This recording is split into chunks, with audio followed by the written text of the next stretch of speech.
दोस्तों, अगर आप हमारे चैनल पर नए हैं या फिर आपने अभी तक हमारे चैनल को सब्सक्राइब नहीं किया है तो जल्दी से हमारे चैनल को सब्सक्राइब कर लीजिए और बेल आइकन को दबाना ना भूलिए।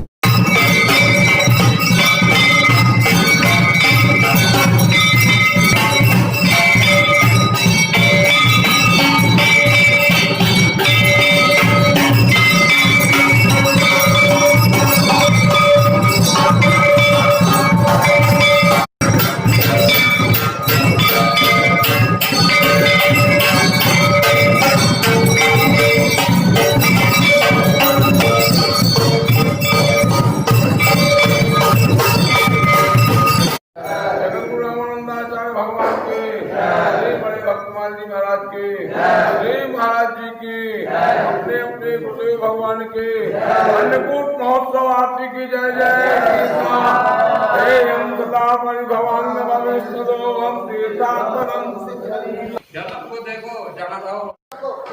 ये हमारे यहाँ सनातन परंपरा है।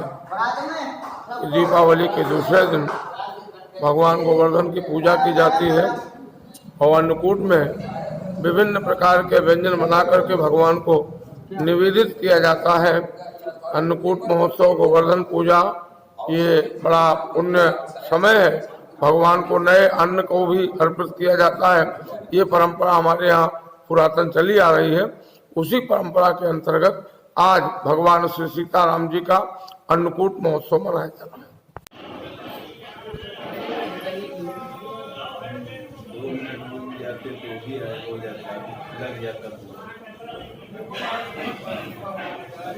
फोटो भगवान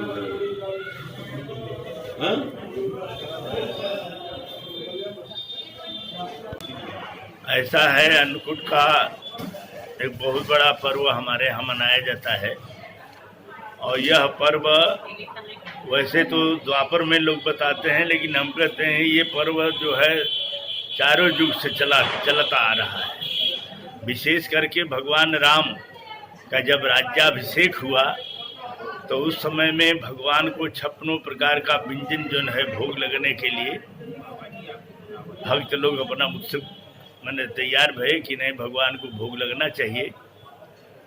और द्वापर में भगवान कृष्ण जब बाल रूप में थे तो नंद बाबा से यशोदा मैया आज सबसे कहे कि उन्होंने जब इंद्र को भोग लगता था उसको उन्होंने कहा कि इंद्र को न भोग लगा करके ये जो भगवान सामने खड़ा है गोवर्धन भगवान, इन्हीं को भोग लगाओ।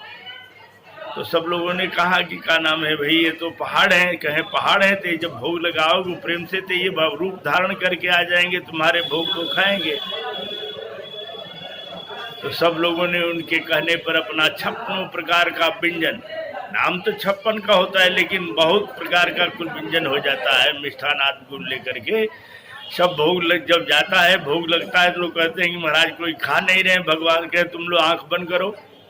आंख जब बंद करते हैं बस भगवान गोवर्धन का रूप धारण कर करके और ऊपर में सबको आशीर्वाद देते हुए सबका प्रसाद खींचना शुरू कर देते हैं।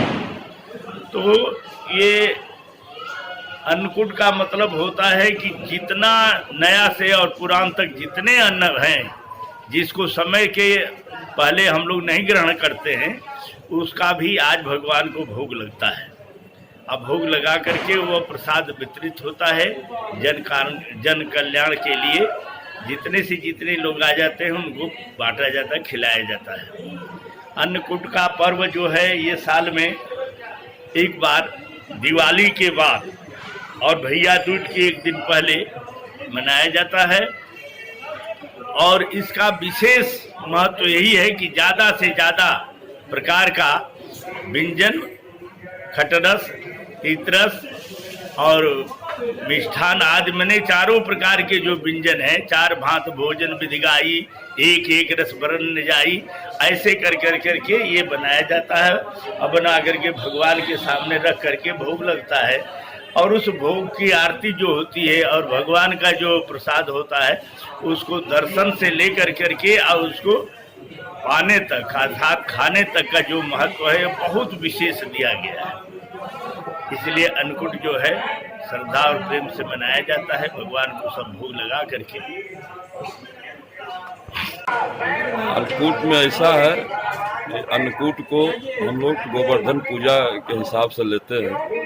जब गोवर्धन पूजा गोपियों ने किया था जाकर के भगवान कृष्ण के साथ में, तो वहाँ पर तमाम प्रकार के 12 व्यंजन 56 प्रकार के व्यंजन बनाए गए थे और व्यंजन बना करके भगवान को भोग लगाया जाता है भगवान की प्रसन्नता के लिए।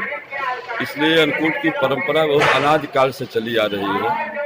इसलिए हम लोग भगवान जब आते हैं यहाँ 14 वर्ष वनवास पूरा करके 14 वर्ष दीपावली मनाते हैं। दीपावली के बाद फिर हम लोग 56 प्रकार का व्यंजन बना करके तमाम प्रकार के व्यंजन बना करके और भगवान के आने के उपलक्ष्य में, खुशी के उपलक्ष्य में कि आज राम राज पुनः स्थापित हो गया है, इसलिए हम लोग पुनः जो है बना करके और सब लोग हर विविध प्रकार के व्यंजन बना के हम लोग भोग लगा के भगवान को प्रसन्न करते हैं।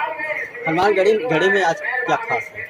हनुमानगढ़ी में भी आज हनुमान जी को भी जो है भगवान की, क्योंकि राम दरबार भी है हनुमान जी के यहाँ पीछे, इसलिए हनुमानगढ़ी में अपने वहाँ भी 56 प्रकार का व्यंजन बना करके सभी पुजारी, सारे पुजारी गजन सिंह जी की अध्यक्षता में वहाँ बनता है, भोग लगता है, सारे लोग प्रसाद ग्रहण करते हैं उसी भगवान के उपलक्ष्य में।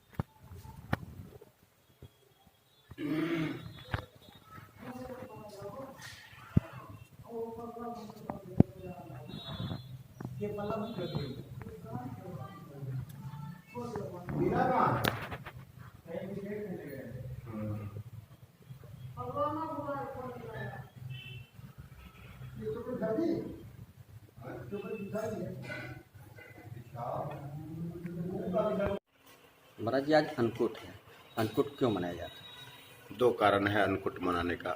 एक तो भगवान राम 14 वर्ष के बाद वनवास के बाद अयोध्या पधारे हैं। 14 वर्ष के कंदमूल आहार के बाद अयोध्या नगर में उनका विशेष 56 भोग से स्वागत किया जाता है। दूसरा कारण गोवर्धन पूजा के दिन भगवान कृष्ण जो सब दिन से भगवान इंद्र के लिए पूजा किया जाता था, उस पूजा को स्वयं से अपनाकर अपने लिए पूजा करवाते हैं। इसलिए अन्नकूट का त्यौहार का विशेष महत्व है। इस दिन दीपावली के दूसरे दिन अन्नकूट पर भगवान का विशेष 56 भोग से सभी भक्त उनका स्वागत करते हैं, अर्चन करते हैं, वंदन करते हैं और भक्तों में उसका प्रसाद वितरण होता है। ये अन्नकूट के समय में ये तो बहुत प्राचीन परंपरा है। कहा जाता है कि हमारे शास्त्रों में वर्णन भी इस प्रकार का है। जब भगवान राम लंका विजय करके अयोध्या आए हैं तो अयोध्या वासियों ने पहले दीप उत्सव से उनका स्वागत किया था और तभी से दीप उत्सव का भी कार्यक्रम सारे देश में मनाया जाता है। उसके बाद भक्तों में ये श्रद्धा हुई कि आने वाले अतीत को हमने इस तरह से तो दीप उत्सव से उनका स्वागत कर लिया, लेकिन 14 वर्ष तक कंदमूल खाते हुए हमारे राम वन में भटकते रहे। अब उनके लिए खाने पीने की पूरी व्यवस्था किया जाए। इसलिए 56 प्रकार के जो विविध प्रकार होता है, लेकिन 56 प्रकार की गण करके उन लोगों ने राम भक्तों ने तैयार किया भोजन और उनको अर्पित किया प्रभु राम को। वही परंपरा से आज भी प्रतिवर्ष भक्तगण विशेषकर मंदिरों में निश्चित रूप से मनाया जाता है कि 56 प्रकार के भोग लगाए और भगवान को भोग लगाने के लिए दिया जाए। वहाँ पर रामलला के वहाँ जब वो त्रिपाल में थे तो प्रतिबंध था और ऋषिवर से आदेश लेना पड़ता था। इस वर्ष का जो यह उत्सव है दिव्याति दिव्य कहा जा सकता है कि यह जो अन्नकूट का है राम जी को भोग लगा वो अत्यंत प्रसन्नता से और शांति से, क्योंकि पहले विवाद होने के कारण से तमाम प्रतिबंध थे प्रतिबंध से मुक्त हुए। और अस्थाई मंदिर भी बहुत सुंदर ढंग से बन गया है। सारी सुविधाएं वहाँ कर दी गई हैं। इतनी सारी सुविधाओं से युक्त अस्थाई मंदिर में रामलला विराजमान है। और इस वर्ष का जो ये दीप उत्सव मनाया गया, उसके बाद जो अन्नकूट आज है वह मनाया गया और रामलला को अच्छी प्रकार से भोग लगा।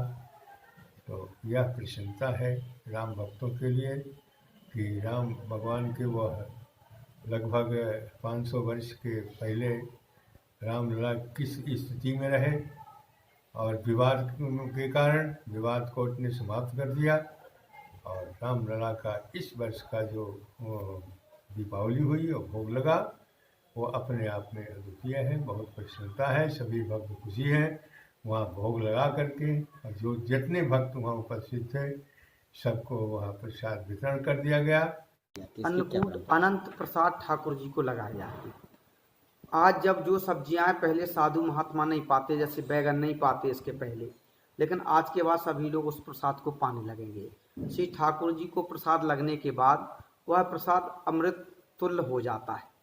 ये समझिए कि परमात्मा की जो प्रसाद, संपूर्ण जो प्रसाद हैं, आज अनंत भोग, जैसे जिन भोगों का ये नहीं है कि 56 भोग या 20 भोग या 50 भोग, अनंत प्रसाद लगाए जाते हैं। नाना प्रकार की मिठाइयों को, नाना प्रकार के प्रसादों को, भक्तों को ये लगता है कि आज श्री ठाकुर जी को अनंत भोग लग गए हैं। उसके बाद सभी लोग उस प्रसाद का बड़ा महत्व है। ये तो जो है आज महाप्रसाद परपूर्ण जैसे परमात्मा है। परमात्मा के लिए कहा गया पूर्णमदा पूर्णमदम पूर्णात् पूर्णमुदच्यते पूर्णस्य पूर्णमादाय पूर्णमेवावशिष्यते। परपूर्ण परमात्मा को आज पूर्ण प्रसाद अनंत भोग को लगाया जाता है। यह अन्नकूट का ऐसा महत्व है।